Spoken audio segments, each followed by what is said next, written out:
और बात कृषि कानून की, जिसके विरोध में दिल्ली हरियाणा बॉर्डर पर किसानों का आंदोलन 7वें दिन भी जारी है। इस बीच किसानों ने शाम करीब 5:15 बजे एक प्रेस कॉन्फ्रेंस की और इस प्रेस कॉन्फ्रेंस के दौरान कहा गया कि सरकार कानूनों को खत्म करने के लिए संसद का एक विशेष सत्र बुलाए। अगर ऐसा नहीं होता तो किसान 5 दिसंबर को मोदी सरकार और कारपोरेट घरानों के खिलाफ पूरे देश में प्रदर्शन करेंगे। इस दौरान किसानों ने दावा किया कि वो सड़क पर नहीं बैठे हैं, प्रशासन ने बैरिकेड्स और जवान खड़े करके उनका रास्ता रोका है और इसीलिए उन्हें सड़क पर बैठने को मजबूर होना पड़ा, जो उन्हें अस्थायी जेल जैसा लगता है। किसानों को रोका जाना गिरफ्तारी की ही तरह है, लेकिन जैसे ही वो यहां से छूटे तो सीधा दिल्ली जाएंगे।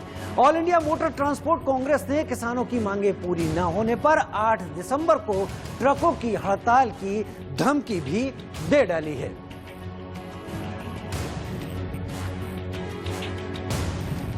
अभी तक आप लगातार पार्लियामेंट में झूठ बोल रहे हैं। हम बिंदुवार आपको जवाब देंगे कि एक अध्यादेश में क्या दिक्कत है, दूसरे में क्या और तीसरे में क्या है। अगर वो हमारी बातों को नहीं गौर करते हैं, उन पर कोई फरमान जारी नहीं करते हैं, तो हमारी मोटी मोटी राय ये है कि आप एक दिन का पार्लियामेंट सत्र कई बार बुलाया गया है। अध्यादेश के बारे में बता दें, आपको सबको पता है कि अध्यादेश किसानों के लिए नहीं बुलाया जाता। कोई ऐसी इमरजेंसी नहीं लगी थी कि आप अध्यादेश बुलाकर 3 आदेश जारी करते और राज्यसभा में बगैर वोटिंग के आपने इसको पास करा दिया, सर्वसम्मति से पास हो गया। इसलिए ये जो तीनों अध्यादेश है, इस पर हमारी कल गंभीरता से चर्चा होगी। चर्चा होने के बाद में अगर सरकार हमारे से सहमत होती है और तीनों काले कानून के लिए एक दिन की पार्लियामेंट इनको बुलाना पड़ेगा और जब तक पार्लियामेंट बुलाकर ये तीनों काले कानूनों को वो निरस्त नहीं करते हैं, तब तक ये आंदोलन चाहे 1 साल लग जाए, 6 महीने लग जाए, आंदोलन जारी रहेगा।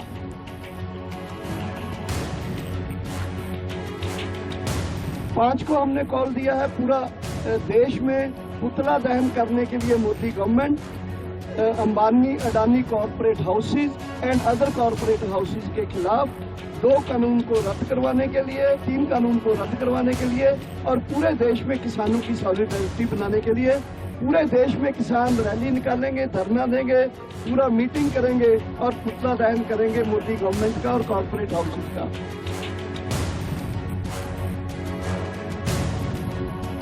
मोर्चा के तहत सरकार ये ध्यान में रखे कि अब कल 3 तारीख है, आपको आखिरी चांस है कि आप सभी के साथ बहुत शांतिपूर्वक तरीके से इन कानूनों को रद्द करिए और लोगों के हक की बात करिए, अन्यथा ये आंदोलन देश में बहुत बड़ा रूप लेगा और तब आपकी सरकार नहीं बचेगी। और इतना ही नहीं, किसानों ने दावा किया कि सरकार चाहे तो एक दिन में नए कृषि कानूनों को रद्द कर सकती है, लेकिन सरकार की नीयत ठीक नहीं है। गुरनाम सिंह चढ़ूनी जी हमारे साथ है। चढ़ूनी जी, आज लगातार बैठकी हुई, अब कल सरकार से बैठक का इंतजार, किस तरीके की तैयारियां बांधते हैं, क्या उम्मीद करते हैं अब आप?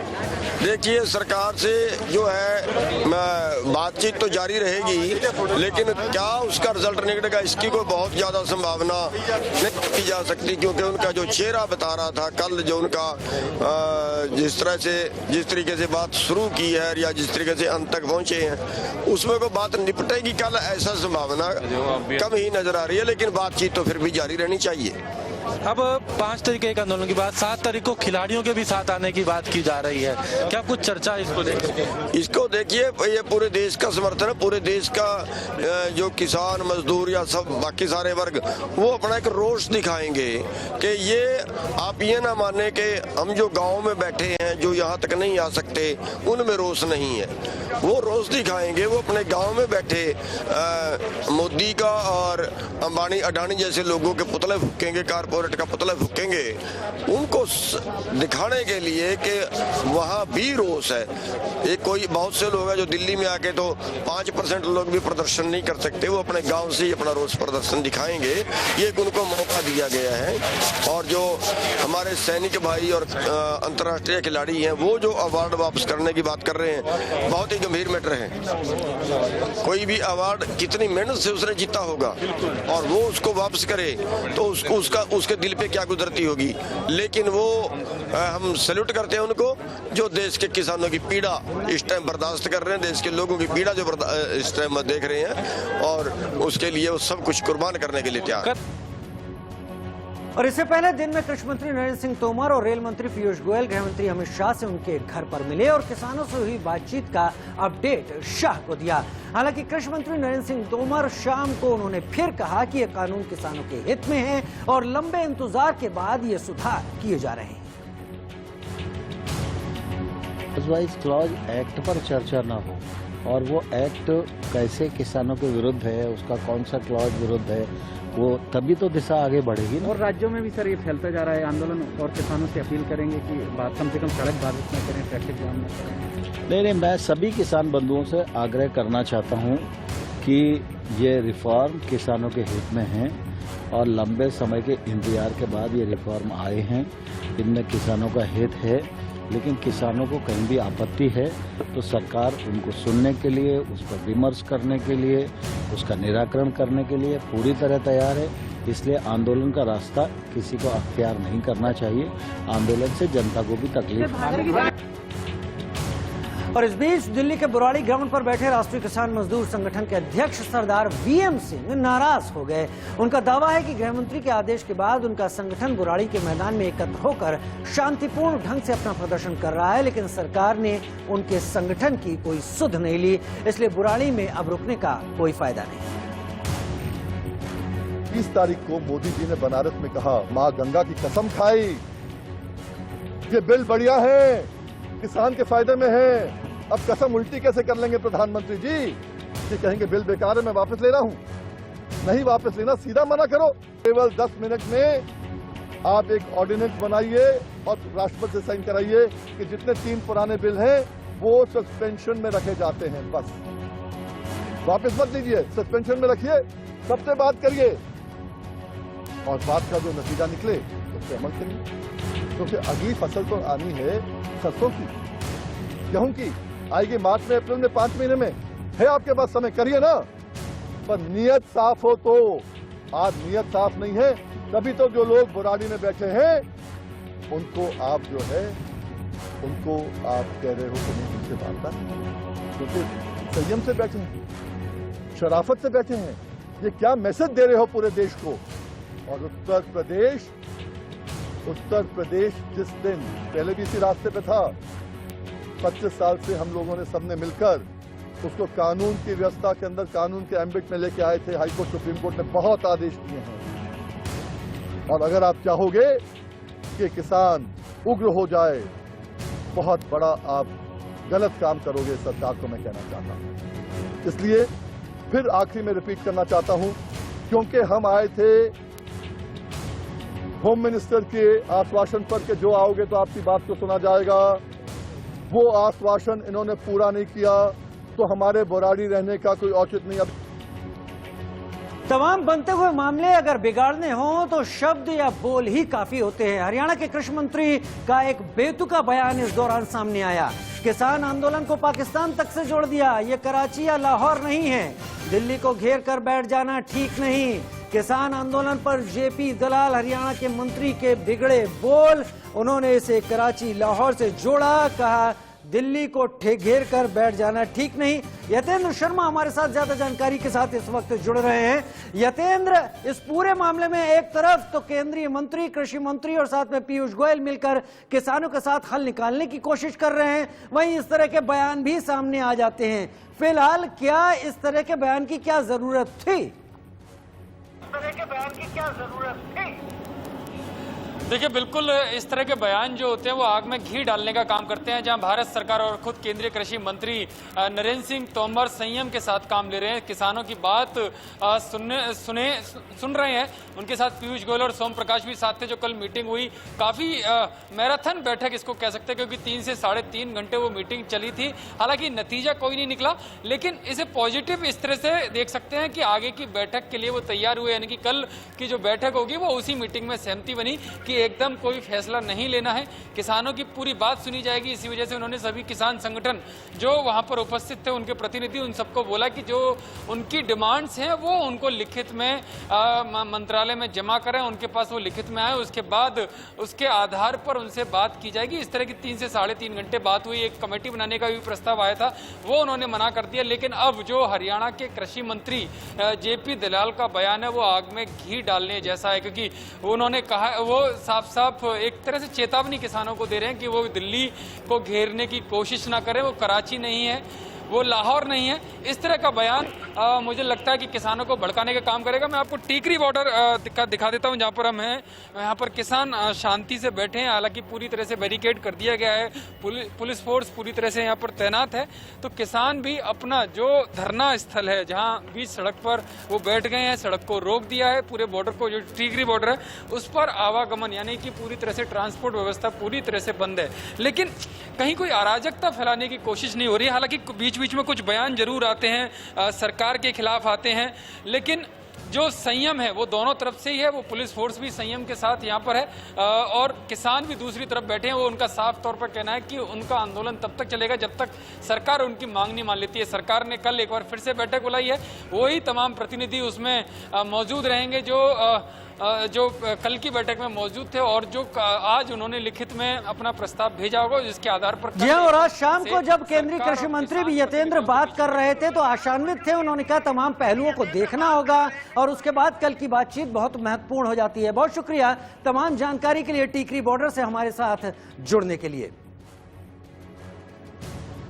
और चंडीगढ़ में पंजाब यूथ कांग्रेस ने हरियाणा के मुख्यमंत्री मनोहर लाल के आवास का घेराव करने की कोशिश की। हालांकि पुलिस टीम ने उन्हें रोकने के लिए बैरिकेडिंग भी की, लेकिन प्रदर्शनकारी बैरिकेड तोड़कर आगे बढ़ने लगे। इसके बाद मचे बवाल के बीच आखिरकार पुलिस इन सभी प्रदर्शनकारियों को गिरफ्तार कर ले गई। ऐलान किया गया था और आप देख सकते हैं यहाँ पर स्टैंड ऑफ जो है पुलिस और इन कार्यकर्ताओं के बीच में देखने को मिल रहा है। चंडीगढ़ पुलिस के द्वारा सेक्टर 15 में रोका गया था, लेकिन वहां पर बैरिकेडिंग को तोड़कर ये सेक्टर 3 यानी कि मुख्यमंत्री आवास के बिल्कुल पास पहुंच चुके हैं।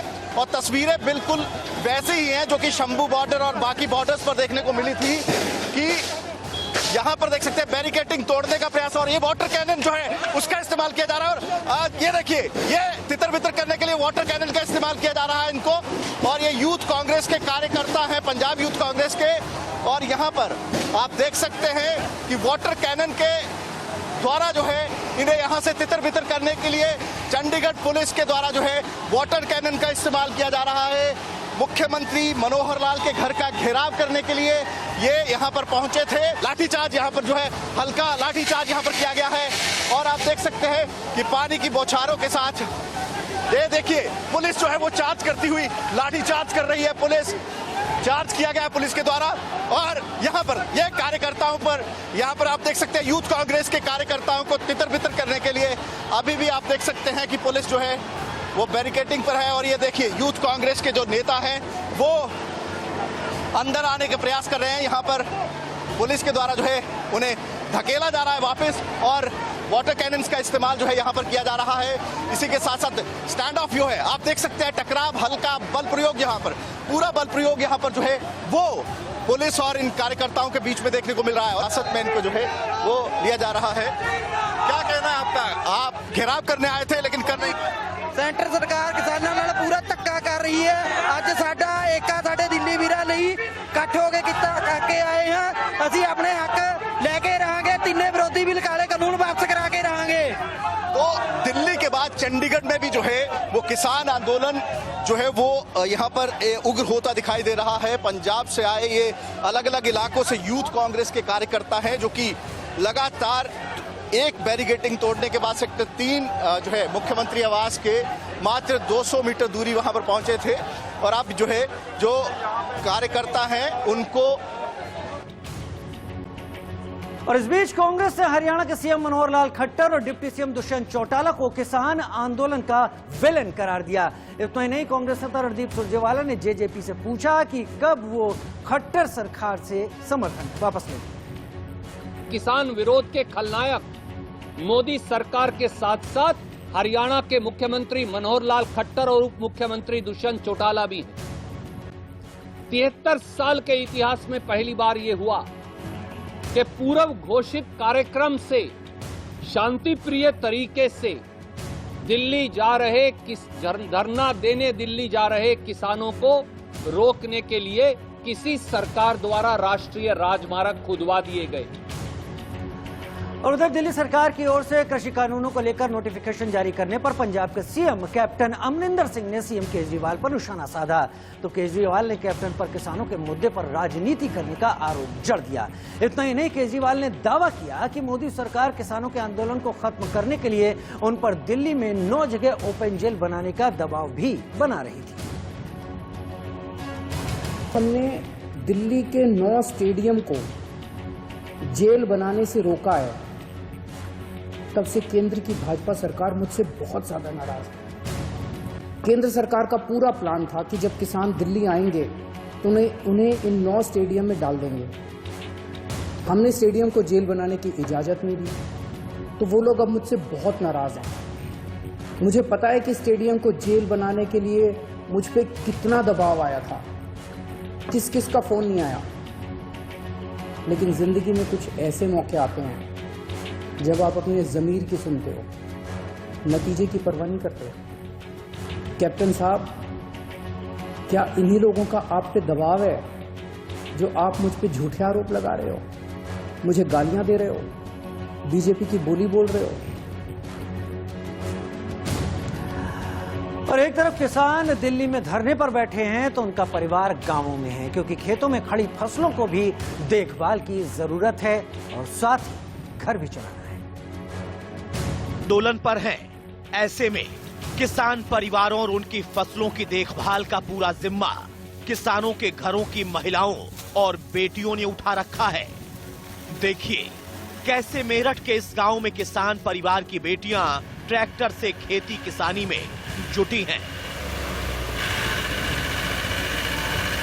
इतना ही नहीं, खेतों में सिंचाई, खाद और कीटनाशकों के छिड़काव जैसे काम भी किसान बेटियां ही पूरी मुस्तैदी से करने में जुटी हैं, जिससे आंदोलन में गए किसानों का हौसला और बढ़े।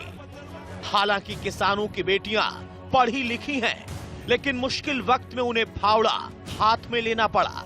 यही नहीं, खेत में काम के अलावा आंदोलनकारियों के लिए दिल्ली तक खाने पीने का सामान पहुंचाना भी इनकी ही जिम्मेदारी है।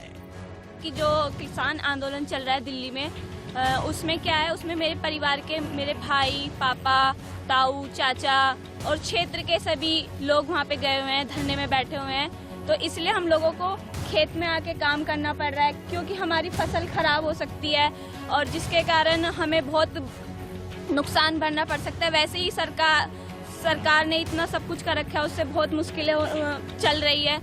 तो अगर हम भी ऐसे ही करेंगे तो कैसे चलेगा हमारा घर। जब हमारे पति, हमारे बच्चे, हमारे देवर जेठ, सारे बच्चे, हमारे पति और जो हमारे से छोटे हैं, सभी वहाँ किसान यूनियन में गए हुए हैं। उससे पहले वो मीटिंग वगैरह करते थे कि किसान यूनियन के लिए चलना है, तो सारे इकट्ठे होकर वहाँ गए हुए हैं। इस वजह से हमें खेत में काम करना पड़ता है। घर में पशु हैं, दूध के लिए जो बुग्गी चलाते हैं झोटे, तो उनके लिए हमें न्यार को उसकी जरूरत है भैया, तो उनके लिए न्यार करते हैं। और ये गन्ना हमारा खेत में ही सूख गया, तो गेहूं में कुछ नहीं मिला, धान में कुछ नहीं मिला, हमें गन्ने में भी कुछ नहीं मिलेगा, तो बच्चों के पेट कहाँ से पालेंगे, इनकी शादियां कहाँ से करेंगे। कुल मिलाकर सबका एक ही उद्देश्य है कि दिल्ली में आंदोलन को और मजबूती मिले, ताकि सरकार नए कृषि कानून वापस लेने पर मजबूर हो जाए, जिससे किसानों के खेत और परिवारों को भविष्य में किसी तरह की परेशानी ना हो। चक्रवाती तूफान बुरेवी के खतरे को लेकर अलर्ट जारी किया गया है। चक्रवाती तूफान निवार के बाद बुरेवी चक्रवात के खतरे की वजह से केरल के कई शहरों में ऑरेंज अलर्ट जारी किया गया है। इस दौरान 75 से 85 किलोमीटर प्रति घंटे की रफ्तार से हवा चलने का अनुमान जताया गया है। उत्तर प्रदेश में कौशाम्बी के कड़ा कोतवाली क्षेत्र में एक सड़क हादसे में 8 लोगों की मौत हो गई। यहां बालू से लदा एक ट्रक स्कॉर्पियो पर पलट गया। बीजेपी के सांसद और अभिनेता सनी देओल कोरोना से संक्रमित हो गए हैं। इसके बाद अब वो 10 दिनों तक मनाली में होम आइसोलेशन में रहेंगे। सनी देओल ने ट्वीट कर ये जानकारी दी। अमेरिका के CDC यानी centres for disease control and prevention ने कोरोना पर चौंकाने वाली रिपोर्ट दी है। इसके मुताबिक अमेरिका में पिछले साल दिसंबर में ही कोरोना वायरस फैलने लगा था। हरियाणा में योग को स्कूली शिक्षा में विषय के तौर पर शामिल किया जाएगा। स्वास्थ्य मंत्री अनिल विज ने ट्वीट कर बताया कि माह के पहले रविवार को योग दिवस के रूप में मनाया जाएगा। लखनऊ नगर निगम का बॉन्ड BSE यानी बॉम्बे स्टॉक एक्सचेंज में सूचीबद्ध हो गया। मुख्यमंत्री योगी आदित्यनाथ ने मुंबई में एक्सचेंज ऑफिस में बेल बजाकर इसकी लिस्टिंग की। टीम इंडिया के कप्तान विराट कोहली ने सचिन तेंदुलकर का एक और रिकॉर्ड तोड़ दिया। सबसे तेज 12,000 रन बनाने वाले बल्लेबाज बन गए हैं।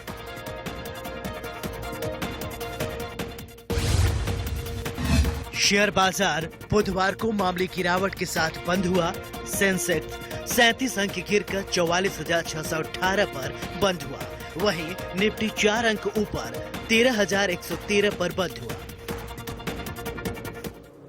उत्तर प्रदेश में फिल्म सिटी बनाने की योजना को लेकर सीएम योगी आदित्यनाथ ने मुंबई में उद्योगपतियों और फिल्म इंडस्ट्री के लोगों से मुलाकात की। इसके साथ ही मायानगरी मुंबई से फिल्म सिटी को शिफ्ट करने की चर्चा ने जोर पकड़ लिया। इस मामले में सियासी पारा पहले से ही चढ़ा हुआ है। तो इसके खिलाफ सड़क पर उतर गए। मुंबई के जिस होटल में सीएम योगी उद्योगपतियों और बॉलीवुड के नामचीन हस्तियों के साथ बातचीत कर रहे थे, वहीं एनसीपी के कार्यकर्ताओं ने जमकर प्रदर्शन किया।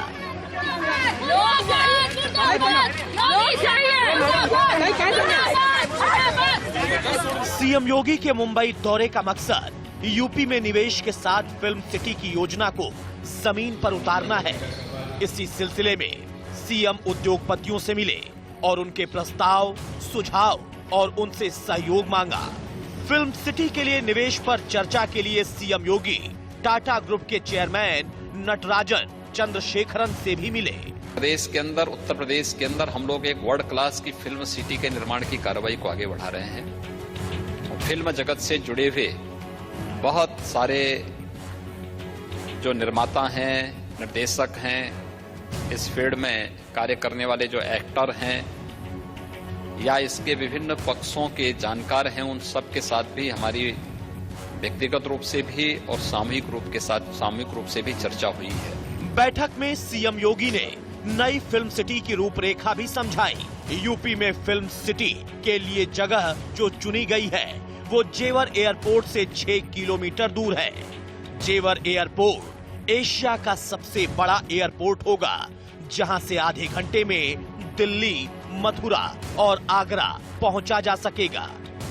सीएम ने यूपी में वर्ल्ड क्लास की फिल्म सिटी बनाने का दावा किया और इसके लिए उद्योगपतियों और फिल्म मेकर्स को आमंत्रित किया। क्योंकि राम का नाम हम 2 बार लेते हैं, या तो अभिवादन के लिए लेते हैं या अंतिम विदाई के लिए लेते हैं। तो हमने कहा राम आ चुके हैं तो सज्जनों का यहाँ पर हम लोग संरक्षण करेंगे और दुर्जनों की विदाई का भी अभियान राम नाम सत्य है के साथ करेंगे। ये कार्यक्रम भी बहुत अच्छे ढंग से वहाँ पे चल रहा है, इसलिए सुरक्षा का बेहतर वातावरण भी उत्तर प्रदेश वहाँ पे दे रहा है, देगा। इसके साथ ही सीएम योगी ने बॉलीवुड की नामचीन हस्तियों से भी मुलाकात की। सुभाष घई, बोनी कपूर, पहलाज निहलानी और मधुर भंडारकर जैसे फिल्म मेकर से भी मिले, उनका सुझाव लिया। उन्होंने बहुत कुछ कहा है और यूपी के डेवलपमेंट के लिए जिस तरह से वो काम कर रहे हैं, स्पेशली फिल्म इंडस्ट्री के लिए उन्होंने काफ़ी बातें कही हैं। एंड आई होप कि इट विल हैपन और एक और हमें वेंचर मिलेगा फिल्म इंडस्ट्री के लिए, जहां पर हम बहुत अच्छे से और नए तरीके से भी काम कर सकेंगे। मैं यही उम्मीद करता हूं। एक दिन पहले योगी आदित्यनाथ अक्षय कुमार और सिंगर कैलाश खेर से भी मिले थे। यूपी में नई फिल्म सिटी बनाने का प्रस्ताव पहली बार उस वक्त आया था जब सुशांत केस को लेकर उद्धव सरकार और बीजेपी में ठनी हुई थी। इसलिए योगी के दौरे के साथ मुंबई से फिल्म उद्योग को शिफ्ट करने की चर्चा भी गर्म हो गई। लेकिन सीएम योगी की मुंबई में मौजूदगी से सियासी पारा चढ़ गया। शिवसेना, कांग्रेस और एनसीपी ने सीएम योगी पर तीखा हमला बोला। सीएम उद्धव ठाकरे ने कहा मुंबई से जबरन फिल्म इंडस्ट्री को नहीं जाने देंगे। राज ठाकरे ने तो अपमानजनक पोस्टर भी लगा दिए, जो बाकायदा बीजेपी कार्यालय और ट्राइडेंट होटल के बाहर चिपकाए गए, जिस पर लिखा गया कि कहां राजा भोज, कहां गंगू तेली, कहां महाराष्ट्र का वैभव, और कहा यूपी की गरीबी। दादा साहेब फाल्के के मुंबई में बनाई फिल्म सिटी को यूपी में ले जाने का सपना मुंगेरी लाल का है। ये मुंगेरी लाल का सपना मत देखो। असफल राज्य की बेरोजगारी दूर करने के लिए, मुंबई के उद्योग को शिफ्ट करने के लिए यह ठग आया है। उधर शिवसेना ने भी सीएम योगी पर तीखा हमला बोला।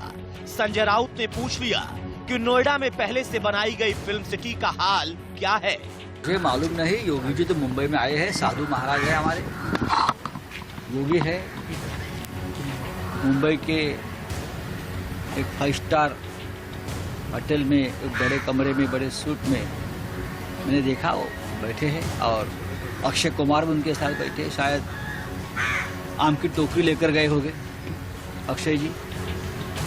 ठीक है, ये छोड़ दीजिए, लेकिन मुंबई की फिल्म सिटी यहाँ से कोई लेके जाने की बात करती है तो मजाक है। इससे पहले सीएम उद्धव ठाकरे ने सख्त लहजे में कहा था कि महाराष्ट्र कंपटीशन से नहीं डरता है, लेकिन कोई जबरन यहाँ से उद्योग लेकर नहीं जा सकता है, इसकी इजाजत नहीं होगी। हम किसी की प्रगति से ईर्ष्या में नहीं हैं, लेकिन यह फेयर कंपटीशन के जरिए होना चाहिए। महाराष्ट्र की मैग्नेटिक मजबूती काफी शक्तिशाली है, जो चीजों को यहाँ से जाने से रोकेगी। कुछ लोग आ रहे हैं, आज भी आ रहे हैं, कुछ आपसे भी मिलेंगे, अरे भाई साहब हमारे यहाँ भी आ जाओ, लेकिन उनको पता नहीं कि अपना मैग्नेटिक जो एक ताकत है वो इतना जबरदस्त है कि अपने यहाँ से वहाँ उनके यहाँ कोई जाना तो दूर ही, लेकिन ऐसे नहीं हो जाए कि उनके यहाँ से हमारे यहाँ कोई लोग आ जाए। हमें कोई जेलसी नहीं कि दूसरा कोई आगे बढ़ सकता है, चलो रेस कॉम्पिटिशन करो, बढ़ो आगे, हमें कोई आपत्ती नहीं है। पण ओढून ताणून कोण जर का घेऊन जात असेल तर ते आपकोच मी काय होऊ देणार नाही, आपणही मला असं वाटतं कोणी जायला तयार होणार नाही। यूपी की फिल्म सिटी का भी नक्शा तैयार हो रहा है, लेकिन बीजेपी और विरोधी पार्टियों ने इस मुद्दे पर तीखा वार पलटवार शुरू कर दिया।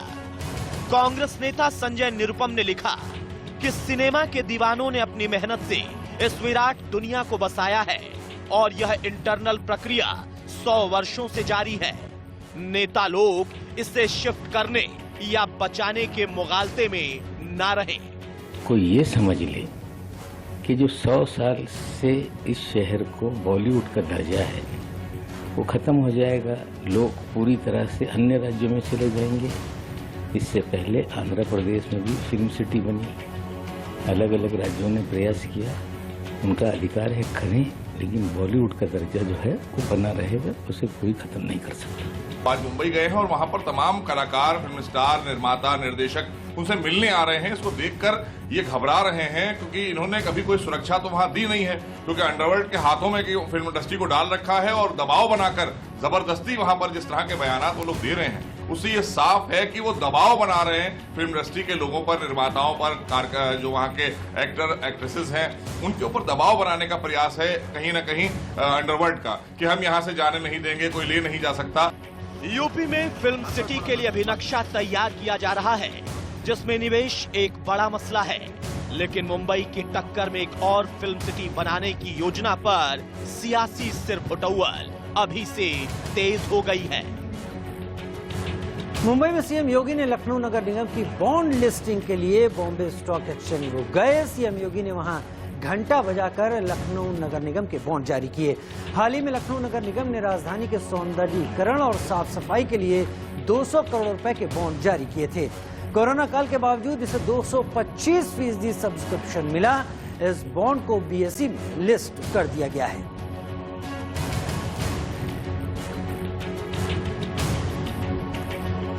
और उधर शिवसेना ज्वाइन कर चुकी उर्मिला मातोंडकर ने पार्टी और अपनी सियासत पर इंडिया न्यूज से खुलकर बात की, तमाम मुद्दों पर बेबाक राय रखी। ऐसा पिछले 1.5 साल में ऐसा क्या हुआ कि आपने शिवसेना में शामिल होने का फैसला किया? देखिए, जब मैं राजनीति में आई थी तभी मैंने कहा था कि ये एक लंबी कमिटमेंट होती है। लोगों के लिए काम करने के लिए मैं पहले तो राजनीति में आई हूँ। ये तो मुझे क्या जरूरत थी अपना एक आलीशान घर और सब बाजू में रखकर ये सब करने की। आपने मेरा लोकसभा चुनाव के दौरान का कैंपेन भी देखा होगा। मैं ज़्यादातर झोपड़पट्टियों में और बहुत ही गरीब लोगों में घूमी हूँ, क्योंकि मुझे लगता है कि वो जो सारा एरिया है वहाँ उन जगहों पे बहुत बेहद काम करने की ज़रूरत थी। तो ये भी मेरी उसी ख्याल से ये कोशिश थी। लेकिन जैसे मैंने कहा कि उस वजह से, आपने अभी कहा कि उस वक्त कुछ अन्य वजहों से मैंने कांग्रेस से इस्तीफा दे दिया, लेकिन उस वक्त भी मैंने ये कतई नहीं कहा था कि मैं राजनीति छोड़ रही हूँ। मैंने ये कहा था कि मैं कांग्रेस पार्टी से इस्तीफा दे रही हूँ, लेकिन मैंने ये भी कहा था कि मैं लोगों के लिए अपने दम पर, अपने बल पर जो हो सके काम करती रहूँगी, और जो मैंने किया। लेकिन कहीं ना कहीं जब आप इस तरह काम करते हो, कुछ हद तक ही कर सकते हो। जब आपको किसी पार्टी का समर्थन और साथ मिलता है, वो बड़े पैमाने पर कर सकते हो, जो कि कहीं ना कहीं जब मुझे शिवसेना से उद्धव जी ठाकरे जी का फोन आया और जब मैं उन्हें मिली, तब उन्होंने मुझे जो बातें बताई, कहीं ना कहीं उन बातों से मुझे ये विश्वास हुआ कि इस पार्टी के साथ चलकर, आगे चलकर मैं बहुत बड़े पैमाने पर काम कर सकती हूँ, और इसलिए शिवसेना ज्वाइन करने का विचार है। जैसे कि आपने कुछ सालों में देखा होगा कि अब जो है किसी भी व्यक्ति की इमेज जो है वो सोशल मीडिया बनाता है। पहले ऐसा नहीं था। पहले आपकी फिल्म रिलीज होती थी, फिल्म की पब्लिसिटी होती थी, लेकिन अब जो कुछ माहौल बनाया जाता है सोशल मीडिया के लिए। सोशल मीडिया पे आप भी काफी ट्रोल हुई, तू में आपका हुआ कंगना रनौत के साथ में। नहीं, मेरा तू में कोई नहीं हुआ। मैंने मैं नहीं किया उस पर, मैंने जवाब ही नहीं दिया। उन्होंने जो बोलना था बोला, उन्होंने अपना स्तर दिखाया, मैंने अपना दिखाया। मैंने कुछ बोला ही नहीं, क्योंकि मुझे जरूरत ही नहीं लगी। मेरे लिए मेरे लोगों ने बोला है, इसलिए मैंने दूसरे दिन सिर्फ भारत की जो रियल जनता है, जो मेरे ऊपर टिप्पणियां और ट्रोल करते हैं, वो आईटी सेल के ट्रोल करते हैं। उन्हें पैसे दिए जाते हैं, वो बेचारे बेरोजगार हैं, अच्छा है कुछ पैसा कमा लेते हैं। और इस लेवल पे इस पक्ष ने बहुत बड़ा काम किया है कि आईटी ट्रोल्स बिठाकर रखे हुए हैं उनके एक सबसे बड़े प्रदेश में, और वो लोग काम करते रहते हैं अपना, तो वो अपना काम करते रहें। और ऐसे लोगों से मेरे जैसे व्यक्ति का व्यक्तित्व नहीं बन सकता, ना चरित्र बन सकता है।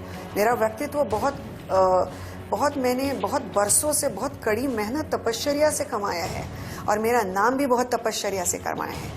वो किसी के एक भद्दी टिप्पणी से हिलने वाला अगर नाम हो, तो ऐसे नाम पे तो लानत होनी चाहिए। योगी आदित्यनाथ जो है आज मुंबई में है, और बॉलीवुड के कुछ लोगों से वो मिल रहे हैं, तो ये भी एक डर कुछ लोगों में सता रहा है। सुबह में ही एक स्टेटमेंट आया था संजय राउत की तरफ से कि कहीं ना कहीं जो है फिल्म सिटी को मूव करने की बात चल रही है। आप 25 साल से ज़्यादा जो है फिल्म इंडस्ट्री में रही, आपको लगता है कि फिल्म इंडस्ट्री यहाँ से शिफ्ट हो सकती है? मुझे नहीं लगता कि ऐसा कुछ भी मतलब, देखिए ये मेरे कहने से कुछ नहीं होगा। मुंबई शहर जो है ना, ये जो पूरी फिल्म इंडस्ट्री है, ये यहाँ जन्मी है। ये फैक्ट कोई भी दुनिया में नकार नहीं सकता कि वो दादा साहब फाल्के जी रहे हैं, वी शांताराम जी रहे हैं। इन्होंने जन्म दिया है इस सिने सृष्टि को मुंबई के धरती पर, और वो बहुत लोगों ने सींची है। राज कपूर साहब से लेकर बहुत बड़े फिल्म मेकर्स ने उसे सींचा है, और बहुत बरसों का एक बहुत गहरा और घनिष्ठ नाता है मुंबई सिटी से फिल्म इंडस्ट्री का। वो एक दो फिल्मों में और दो चार लोगों से नहीं बना है। लेकिन मैं आदित्यनाथ जी को उनकी फिल्म सिटी के लिए और उनके जो प्रयास है उनमें उनकी बहुत बहुत शुभकामनाएं देना चाहती हूँ। और ऑफ कोर्स ये भी कहना चाहूँगी कि कुछ लोगों ने बहुत सारी जहरीली टिप्पणियाँ जिस इंडस्ट्री पे की हैं, उनसे भी वो ज़रूर सलाह मशवरा करें कि क्या ऐसी इंडस्ट्री को उनके प्रदेश में लेकर भी जाना चाहिए। अजान को लेकर मुंबई की सियासत में बवाल मच गया है। एक शिवसेना नेता ने अजान की अहमियत बताते हुए गीता की तर्ज पर उसकी प्रतिस्पर्धा कराने की सलाह दी है। हिंदू मंदिर खोलने की बात कर रहे थे तो ये मुख्यमंत्री हिंदू धर्म की मजाक कर रहे थे। घंटा और आरती ऐसे शब्द। अब शिवसेना गणेश तो छोड़कर अजान की स्पर्धा कर रहे हैं, भगवा छोड़कर हरा झंडा हाथ में पकड़ रही है। कल भविष्य में वो हिंदू हृदय सम्राट के ऊपर भी पट्टी लगा देंगे तो आश्चर्य नहीं होगा। जिस ऐसे कि भारतीय जनता पार्टी के महाराष्ट्र के लोग अजान के बारे में राजनीति कर रहे हैं, अगर शिवसेना के कोई कार्यकर्ता ने कहा है कि मुंबई जैसे शहर में किसी प्रकार से भीड़ न होने जाए, कोविड का संकट है, तो अजान आप घर में बैठ कर दीजिए, सड़क पर मत उतरिए। ये तो सुरक्षा के लिए कहा है ना सबके, ये राजनीति की बात नहीं है। प्रधानमंत्री का भी ये आह्वान है, किसी भी धार्मिक स्थल पर, धार्मिक उत्सव पर आप भीड़ मत करिए। ये अगर हमारे लोगों ने कहा है तो उसमें राजनीति क्या है। और मुंबई में एनसीपी के कार्यकर्ताओं ने सीएम योगी आदित्यनाथ के खिलाफ प्रदर्शन किया। मुंबई के ट्राइडेंट होटल के बाहर एनसीपी के कार्यकर्ताओं ने यूपी के सीएम योगी आदित्यनाथ के खिलाफ प्रदर्शन किया। यूपी में फिल्म सिटी बनाने के लिए किए जा रहे प्रयास का एनसीपी और शिवसेना विरोध कर रही है।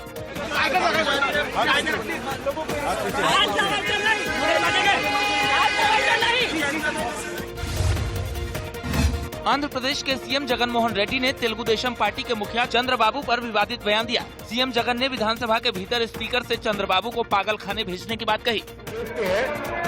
ये मनिषि पिच्चास्पत्రికి अर्जेंट గా ఈ మనిషిని పిచ్చాస్పత్రికి చేర్పించకపోతే कांग्रेस अध्यक्ष सोनिया गांधी ने बीवी श्रीनिवास को पार्टी की युवा शाखा भारतीय युवा कांग्रेस का अध्यक्ष नियुक्त किया। इससे पहले श्रीनिवास भारतीय युवा कांग्रेस के अंतरिम अध्यक्ष थे। किसान आंदोलन पर विवादित ट्वीट के मामले में अभिनेत्री कंगना रनौत की मुश्किलें बढ़ती जा रही हैं। मोहाली की एक वकील हाकम सिंह ने कंगना को कानूनी नोटिस भेजा है। अभिनेत्री रिया चक्रवर्ती के भाई शौविक को एनडीपीएस कोर्ट से जमानत मिल गई। शौविक चक्रवर्ती पर ड्रग्स का लेन देन और सेवन करने का आरोप है। गुजरात हाईकोर्ट ने मास्क नहीं पहनने वालों को जुर्माने के साथ साथ अनोखी सजा देने का निर्देश दिया है। इसके तहत नियम तोड़ने वाले से कोविड-19 मरीज देखभाल केंद्र में सामुदायिक सेवा करवाई जाएगी। ओडिशा सरकार ने कोरोना वायरस जांच की कीमत को लेकर बड़ा फैसला लिया है। सरकार ने प्राइवेट लैब में RT-PCR टेस्ट की कीमत 400 रुपए तक कर दी है।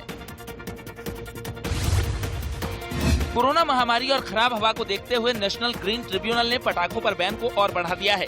साथ ही एनजीटी ने क्रिसमस और नए साल के दौरान मात्र आधे घंटे के लिए ही पटाखे चलाने की अनुमति दी है। और बात कोरोना की, महामारी से परेशान दुनिया के लिए एक बहुत ही अच्छी खबर है। ब्रिटेन ने कोरोना वैक्सीन का बनाने में सफलता हासिल कर ली है। ब्रिटेन की सरकार ने फाइजर बायोएनटेक द्वारा तैयार कोरोना वैक्सीन के इस्तेमाल की अनुमति दे दी है। ब्रिटेन ऐसा करने वाला दुनिया का पहला देश बन गया है। ब्रिटेन के ड्रग रेगुलेटर MHR ने कहा कि वैक्सीन 95% तक प्रभावी है और बड़े पैमाने पर इसका इस्तेमाल सुरक्षित है। ब्रिटेन में सबसे पहले वैसे लोगों पर इसका टीकाकरण किया जाएगा जिन्हें सबसे ज्यादा जोखिम बताया जा रहा है। इसके लिए ब्रिटेन पहले ही 4 करोड़ वैक्सीन का ऑर्डर दे चुका है। ये दुनिया की सबसे तेजी से विकसित की गई वैक्सीन है जिसे बनाने में महज 10 महीने ही लगे। इस तरह की वैक्सीन बनाने में आमतौर पर 10 साल तक लग जाते हैं। वहीं ब्रिटेन के स्वास्थ्य सचिव मैट हैनकॉक ने ट्वीट कर कहा कि हम अगले सप्ताह की शुरुआत में टीकाकरण शुरू करने के लिए तैयार हैं।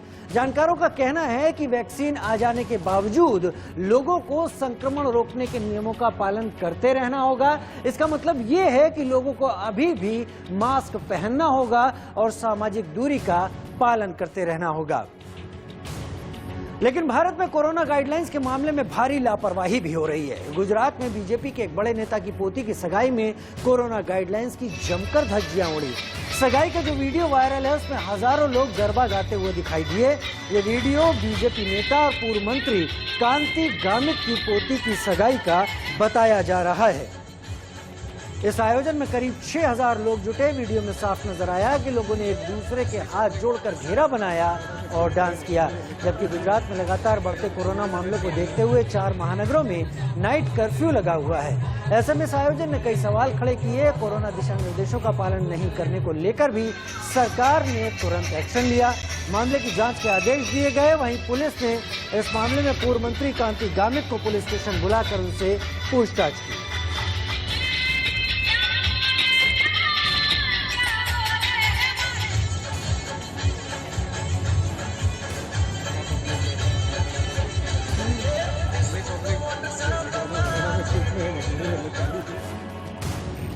उधर गुजरात हाई कोर्ट ने राज्य में मास्क नहीं पहनने वालों पर भी सख्ती दिखाई है। कोर्ट ने राज्य सरकार को आदेश दिया है कि जो लोग मास्क नहीं पहन रहे उन्हें अनिवार्य रूप से कोरोना सेंटर भेजा जाए और वहां उनसे कोरोना मरीजों की सेवा कराई जाए। अदालत ने राज्य सरकार को इस बाबत नोटिफिकेशन जारी करने तक को कहा है।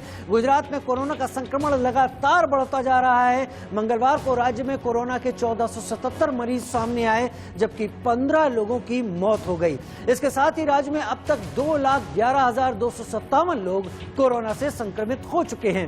राज्य में कोरोना से अब तक 4,000 लोगों की मौत तक हो चुकी है।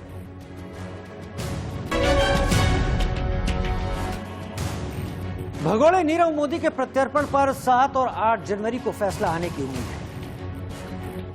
पीएनबी घोटाले में भगोड़ा घोषित नीरव मोदी के प्रत्यर्पण पर 7 और 8 जनवरी को निर्णायक फैसला किया जाएगा। लंदन के वेस्टमिंस्टर मजिस्ट्रेट कोर्ट में हुई सुनवाई में नीरव की रिमांड 29 दिसंबर तक बढ़ा दी गई है। उत्तराखंड में हल्द्वानी के राजकीय मेडिकल कॉलेज के पीजी डॉक्टर्स ने भूख हड़ताल शुरू कर दी है। पूरा वेतन दिए जाने की मांग को लेकर पीजी डॉक्टर लंबे समय से आंदोलन कर रहे हैं। उत्तर प्रदेश में मुरादाबाद के सिविल लाइंस में गोली लगने से 7 साल के एक बच्चे की मौत हो गई। पड़ोस में एक शख्स ने अपनी पत्नी को मारने के लिए गोली चलाई थी, जो छत पर पढ़ रहे बच्चे को लग गई।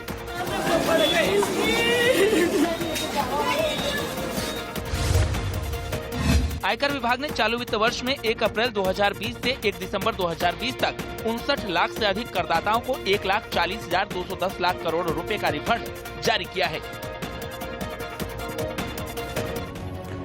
और आज अभिनेता बोमन ईरानी का जन्मदिन है। चलते चलते आज उनकी फिल्म हौसला का घोंसला के इस गाने के साथ आपको छोड़ जाते हैं। नमस्कार।